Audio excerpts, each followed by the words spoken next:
దేశ రాజధాని ఢిల్లీలో గాలివాన బీభత్సం సృష్టించింది.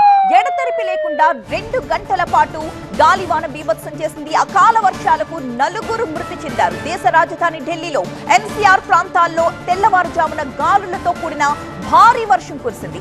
అకాల వర్షాలకు ద్వారకా ప్రాంతంలో ఇంటిపై చెట్టు కూలిపోయి 4 చనిపోయారు. మరొక 2 రోజుల్లో భారీ వర్ష సూచన ఉందని వాతావరణ కేంద్రం హెచ్చరికలు కూడా జారీ చేసింది. ఇప్పటికే రెడ్ అలర్ట్ లో ఉంది ఢిల్లీ. ఎన్సీఆర్ పరిధిలో అయితే ఆరెంజ్ అలర్ట్ జారీ చేసింది. 80 కిలోమీటర్ల వేగంతో ఈదురు గాలులు వీచే అవకాశం కూడా ఉందని చెప్పింది.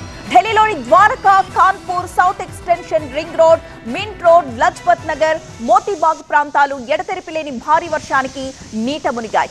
గాలులతో కొన్ని చోట్ల చెట్లు నేలకూలాయి. అయితే ఆస్తి నష్టం వివరాలు మాత్రం ఇంకా అంచనా వేయలేదు. ప్రజలు ఇళ్ల నుంచి బయటకు వచ్చేటప్పుడు చాలా జాగ్రత్తగా ఉండాలంటూ అధికారులు సూచిస్తున్నారు. ఉరుములు, మెరుపులతో కూడిన వాన బీభత్సంతో విమాన రాకపోకలకు తీవ్రంగా అంతరాయం కలిగింది. 100కు పైగా విమానాలు ఆలస్యంగా నడుస్తుండగా పలు విమానాల్ని దారి మళ్లించారు. ప్రజలు అప్రమత్తంగా ఉండాలని అధికారులు సూచించారు.